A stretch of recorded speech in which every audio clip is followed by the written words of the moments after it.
The ME3 Resurgence pack is an exciting new DLC pack we're offering to all players at no additional charge. It adds 6 new kits, some new races that no one's gotten to play before, 3 new guns, and a bunch of new equipment.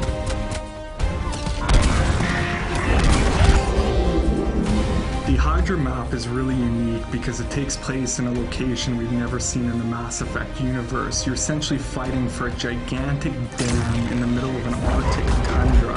It's a big open space that offers great gameplay for snipers, infiltrators, and vanguards. So Condor takes place on one of Palaven's moons, and it's a hot spot, and you can actually see Palaven being assaulted in the distance. It's kind of like a hill defense area. If you're at the top of the hill, you'll want like long-range guns because you can see the whole battlefield as the enemies come up. If you're down at the bottom, you'll want assault classes that can just storm the beach. The Batarian soldier is good close range. We really geared them to be kind of brawlers. My favorite new power is probably the Batarian's ballistic blades.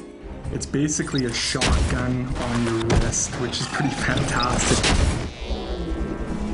I think my favorite new kit is the Geth Infiltrator.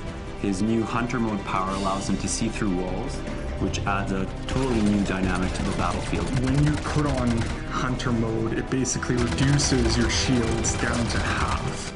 So when using hunter mode, you do not want to get in the fray with brutes. The Geth Engineer is super cool class. He's got a new Geth turret power.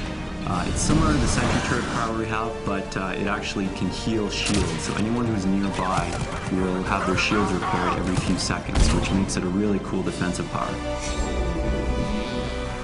One of my favorite new powers is the biotic sphere that the SR Justicar gets. Basically, she'll lay a bubble around the squad, and anyone will get a defensive bonus when they're inside of it, so they'll take less damage.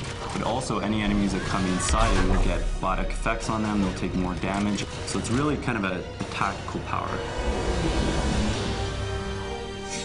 So the new Krogan Battlemaster is the ultimate tank. He's beefier than the existing Krogans. He brings all the things that its standard Vanguard will have, like biotic charge, barrier, but he's a Krogan at heart, so he can biotic charge in there, roar, Krogan rage, Krogan smash, headbutt, do all those fun things that a Krogan can do, but now you have the biotic charge ability, which covers ground very quickly.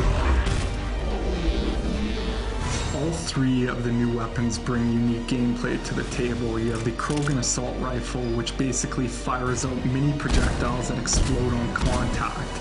The really cool thing about the gun is it has a staggered rate of fire, so it will pick up speed as you hold the button down, getting heavier and heavier. The Geth SMG is essentially a handheld Spitfire, for those of you who are familiar with it from the single-player campaign.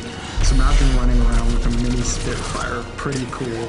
Finally, we have the Batarian sniper rifle, which is a harpoon gun. The artist put a lot of good touches on it, like the Batarians have multiple eyes, and the scope has like two scope areas, which is kind of cool. And it fires a big harpoon, it does a ton of damage, and can send guys flying. So this new DLC content is going to completely change the multiplayer experience, and I can't wait to see you guys online for the challenge.